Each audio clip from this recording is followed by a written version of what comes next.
Okay, everybody, welcome to Out of the Ordinary with Jay. And I am with, what's your name? Ingrid. Hi, Ingrid. Hi. Do you mind if I ask how old you are? Oh, I'm happily 74. Wow, you look amazing. Where are you from? Because I hear an accent here. Well, I'm from many places. Oh, Gala Mystery. Well, I have been around halfway around the world, and I was born in Budapest, but that was just the departure. So Budapest, Hungary, where you were born. Mm-hmm. Okay, but I'm talking to you now in Arizona, so that's a long ways away from Europe. Yeah, it was a long swim.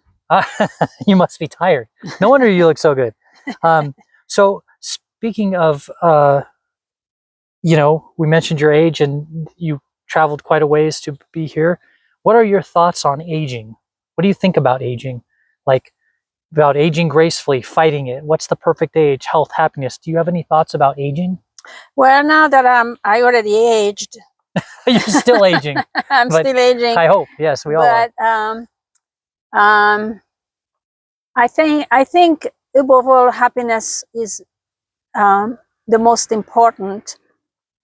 That comes from the inside of us, not from the outside world, but from the inside of us. Like now that I'm old, every morning is a miracle. I open my eyes and I see miracle. I see.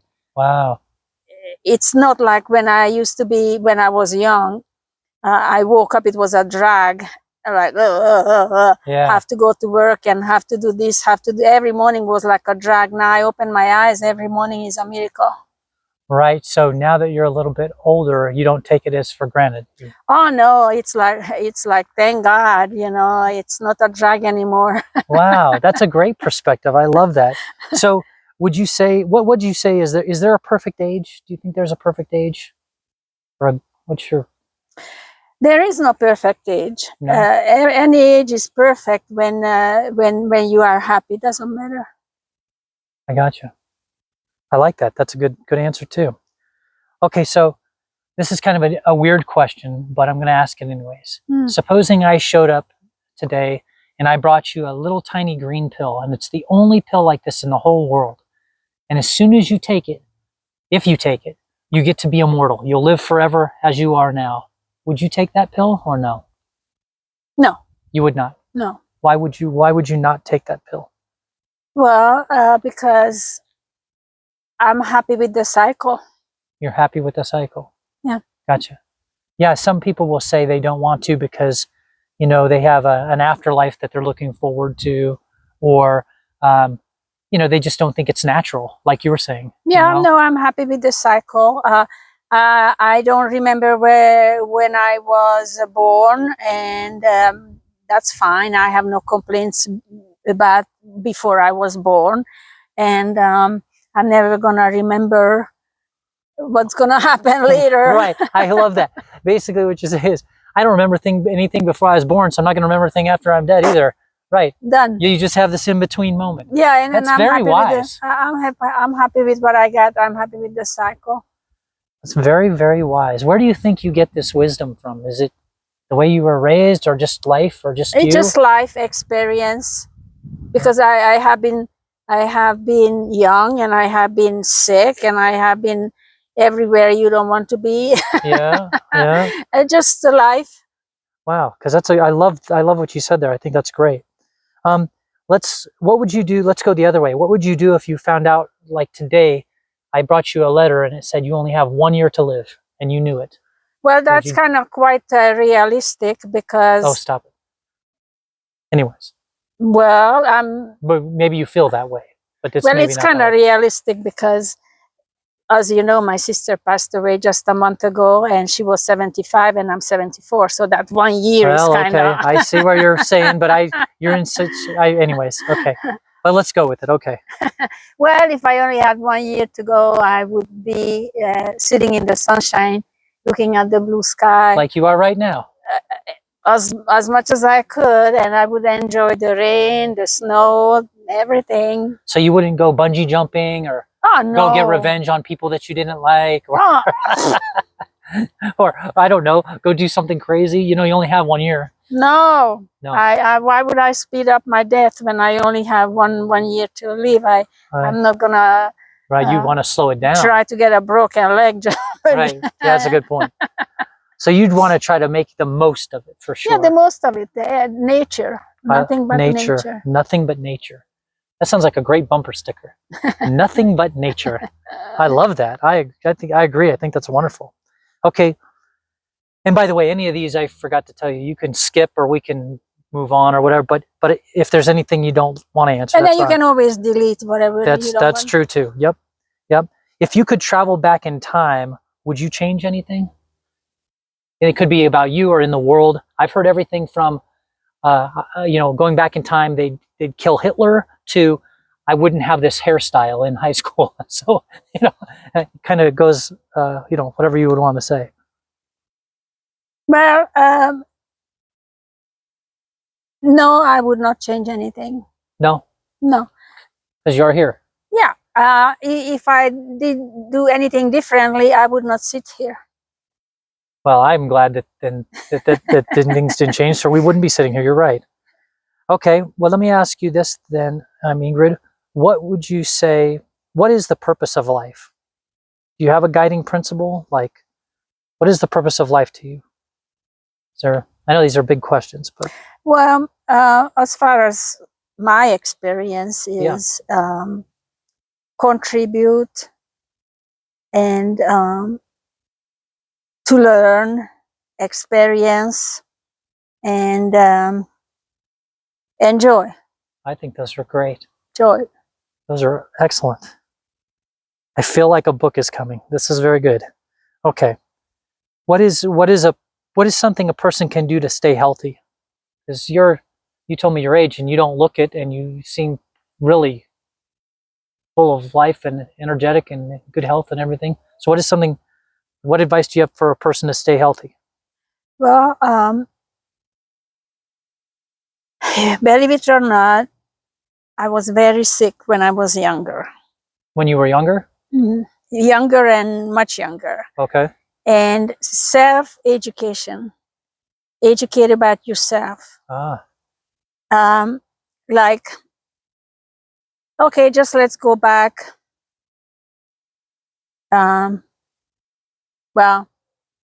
Okay. So, whatever they say about health and don't need this, don't need that, don't do this, it may or may not apply to you. You have to know yourself, your own body. Right. Like one diet could work for somebody else, but maybe not so good for you. Exactly. Can I tell you a very short story? Yes. I was young, and I think I was in my 40s. And on the TV, they interviewed an old lady, an old actress, that she looked great for her age and all that good stuff. And the reporter asked her, "What you do for being so healthy and lively and beautiful?" And then the lady said, "Oh, I drink a martini every afternoon." Right. Yeah. I've seen something else where, there's some guy and he's really old, and they ask him what you mean while he's smoking and eating bacon, and I'm like, well, okay. Well, I tried. I don't think that's going to work for very many people. I tried, and I would say about 6 months later, I had some strange pain. Yeah, I'd imagine so. Pepto-Bismol. And I said, maybe her beauty, that secret is not working for me, because something making me sick. Yeah. And then I stopped my 5 p.m. cocktail, and I'm fine. Feeling better. Yeah. There's a good example of it worked for somebody, but not so much for you. So let me ask you this. I sometimes think that, obviously, not obviously, but to me, life's amazing. Life is wonderful. We're out here on this beautiful day. It's the slight breeze, got the sunshine, got the nice clouds out. But, life's not always rainbows and sunshine. Sometimes life's pretty difficult, in a lot of ways. And for some people, life can be pretty difficult every single day. Do you have any tips for someone to have a little bit easier time at life? Like, Any tip that makes life a little bit easier, since sometimes it's a struggle? Well, I had my share of struggle, and I got through by. I never had time to feel sorry for myself because I had to go work. So struggle, we get through it. Yeah. We just get through it. Just do whatever you need to do. We get through it. Sometimes you don't realize it, and you are through it. Right. In other words, what you're saying is the struggle is temporary, so just keep going. Yeah, it's just like swimming. You get to the shore, you know. Right. Right. Just keep paddling. Don't drown. Yeah, I like that. That's very good. Yeah, keep paddling. Here's a very interesting question that is challenging to answer, I think, but I'm going to ask you anyways. How can you be kind, or what's the best way to be kind, or how can you be kind to people that are harming their own selves? Their own selves? You know what I mean? Like they're like I don't know, say somebody gets say they're always broke, right? They never have any money, let's say.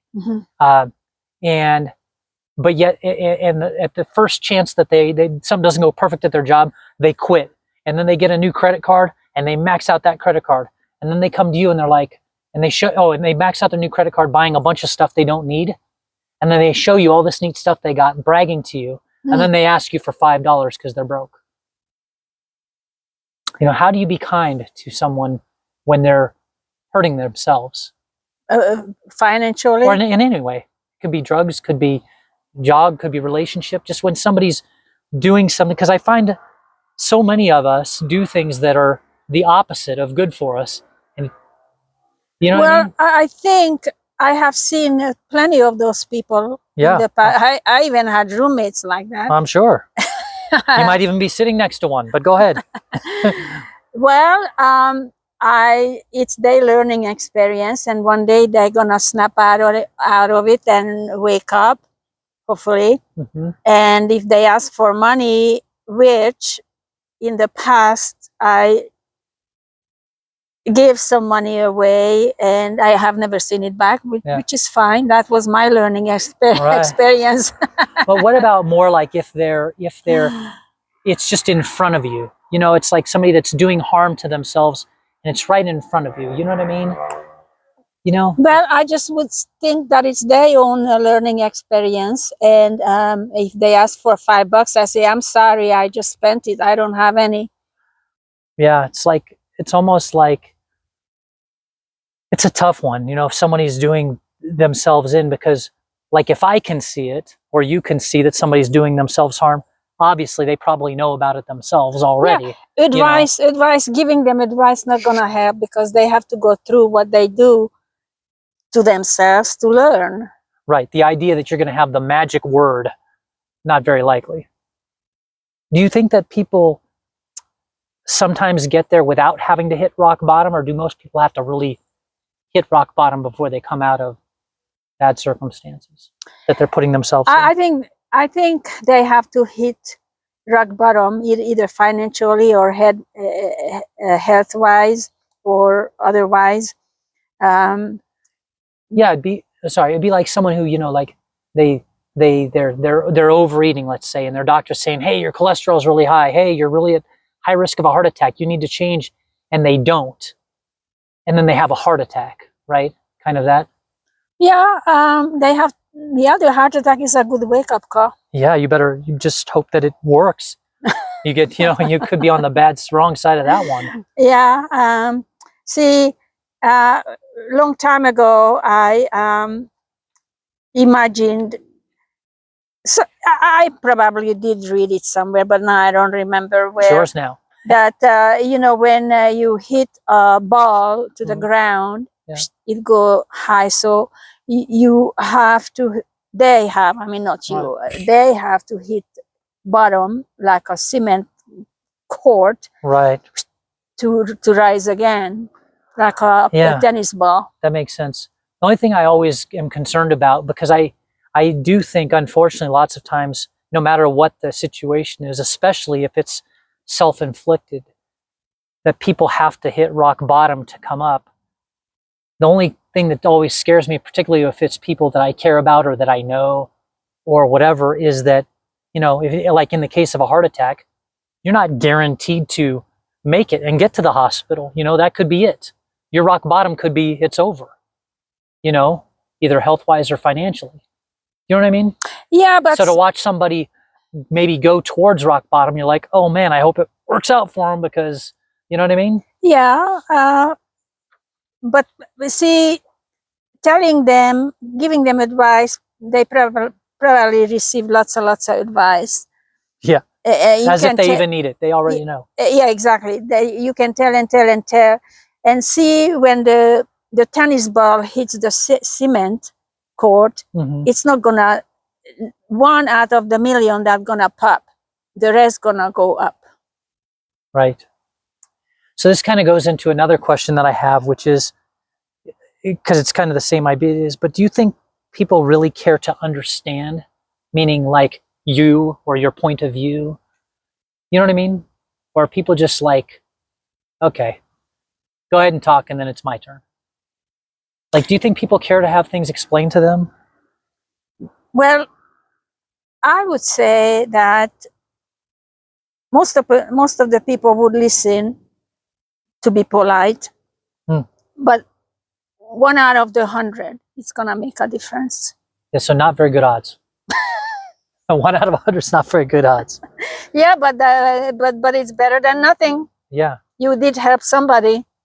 That's true. That's true. It's tough because I know for my own self sometimes, like I think I want to understand. I am trying to understand, but then I don't know. Am I just picking and choosing? It's hard to know. Anyway, so what's a favorite place you've ever lived or been to? Well, I have lived in many places, and you have a top one? no, I loved everywhere, because if it was not to my liking, I made it to my liking. So no, Wow. I liked it everywhere, and that's amazing. Sorry, no, that's okay. Let me see. So I love that. Basically, what you're saying is that no matter where you were, you made it as good as it could be for you. Just one second. My car is ready, but don't worry. We're on pause. We've got a car we got to go pick up here pretty soon. No, that's okay. No, but your point was every place you lived, and you lived in many places, ended up being wonderful, because if they weren't everything you wanted them to be, you made them better and made them to what you wanted it to be. Yeah.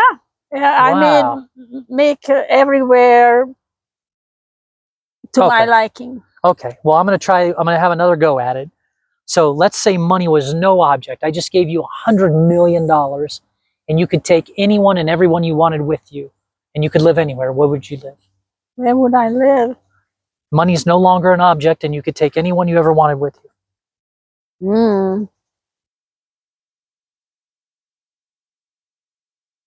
Well, that's a tough one. Anywhere. What about Montreal? No? Oh, no, I don't like fancy places. Okay. It's not going to be Beverly Hills or Monaco or any fancy places. No. I never thought of it. So I have no idea. I would end up somewhere. Kind of goes with your other answer, though, so that works out fine. So I want to ask you this. Got only a couple more questions on this, but what do you think about inner monologues? You know, like when you're watching something or reading something, or just sitting there bored, and a thought comes through your head about, you know, something in the past or some little song or whatever. What do you think that is, those inner monologues? What do you think about that? When you your mind is talking to you? Yeah, yes, exactly. When your mind is talking to you. Well, at least you have a mind. Yeah, that's true. It's still alive. Yeah. It's still thinking. I guess it's okay as long as they're not yelling at me. What do you think about that, though? Isn't it kind of an interesting thing how, you know, just a random thought will just come into your head. You could be eating some food, and then all of a sudden, boop, boop, boop, and then all of a sudden you're off thinking about that. Well, it could be inspiring, and it Yeah. could be a reminder. It could be just about anything, and Yeah. sometimes it just your mind is waking up. That's true. It can be inspiring. It can also be like distracting, right? Because if I'm trying to pay attention to something and, you know, here comes a conversation into my head. But I like that. Okay. Do you ever get deja vu or any like weird occurrences like that? Yes, Yeah. yeah. What do you think about that? Um, well, it's something natural. Your mind, again, your mind can foresee certain events, and it doesn't have to be any huge event. It can be anything minor, like you hammer a nail and then you hit your finger, and you wake up like, oh my god, I just hit my finger, and like about 3 months later you hit your finger like, oh my god, it happened to me in my dream. Thing. Right. So it's just your mind is kind of working and foretelling you some events, sometimes very minor. All right. I'll spoil it. My last question is a joke. Do you get deja vu or weird occurrences? See? Yeah, I It's do. my little joke.